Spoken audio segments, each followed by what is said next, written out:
Pria itu memasukkan fosfor yang tidak terlihat ke dalam pelarut khusus dan mengaduknya merata-rata. Lalu dia mencelupkan jarinya dan meletakkannya di atas meja untuk menggambar wajah tersenyum. Lalu nyalakan lampu neon di atasnya. Wow, hebat. Lalu dia mencelupkan koin kuno dengan agen fluoresen.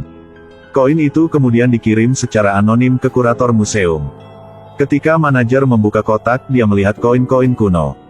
Apa yang dia impikan untuk dikumpulkan tetapi tidak bisa.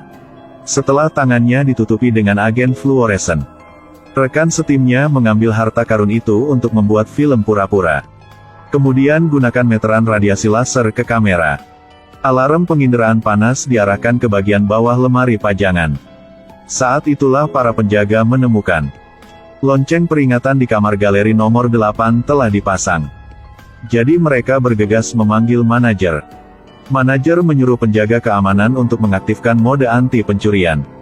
Barang bukti nomor 8 segera dipindahkan ke brankas. Kemudian manajer langsung menuju ke lemari besi. Buka keyboard dan masukkan kata sandi brankas. Kemudian zat fluoresen di tangannya juga menempel di keyboard. Tunggu manajer memasuki brankas. Rekan satu timnya diam-diam menyelinap ke ruang komputer museum. Dan mematahkan garis pengawasan museum Jia Chai.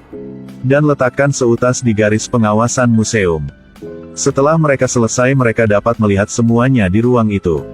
Setelah diperiksa, petugas keamanan mengira sensor panas di pameran nomor 8 rusak. Jadi mereka menaruh barang-barang itu di lemari besi. Dan akan pindah lagi keesokan harinya. Selanjutnya, Kai menyamar sebagai mekanik.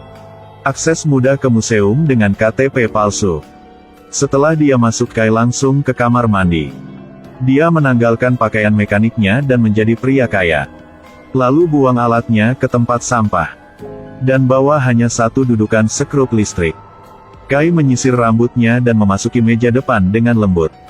Berikan satu gelas sampanye kepada manajer. Dan dia mengambil segelas sampanye dari manajer. Setelah beberapa percakapan, Kai membuat alasan untuk pergi ke kamar mandi. Lalu tuangkan sampanye di gelas ke tempat sampah dan keluarkan satu kantong plastik. Masukkan cangkir ke dalam saku dan keluarkan pembaca sidik jari. Meneteskan reagen pada kapas medis. Lalu masukkan kapas ke dalam kantong plastik dan ikat. Dan sidik jari di gelas anggur muncul dengan jelas dalam sekejap. Kai memakai penutup jari terbuat dari kulit manusia. Keluarkan gelas anggurnya dan cari sidik jari. Lalu dengan hati-hati gosok sidik jari di lengan baju. Pada titik ini, rekan satu tim telah menyesuaikan monitor di ruang pemantauan ke keadaan statis.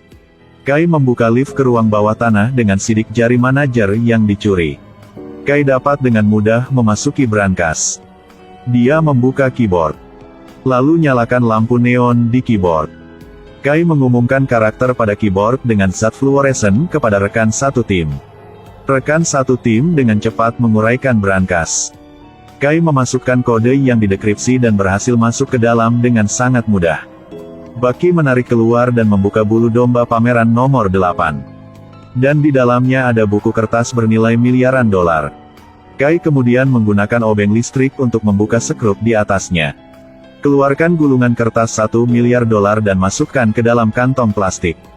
Dan kemudian Kai dengan tenang berjalan menyusuri aula museum. Dia memegang proklamasi kemerdekaan yang bernilai miliaran dolar. Meninggalkan museum dengan percaya diri dan arogan.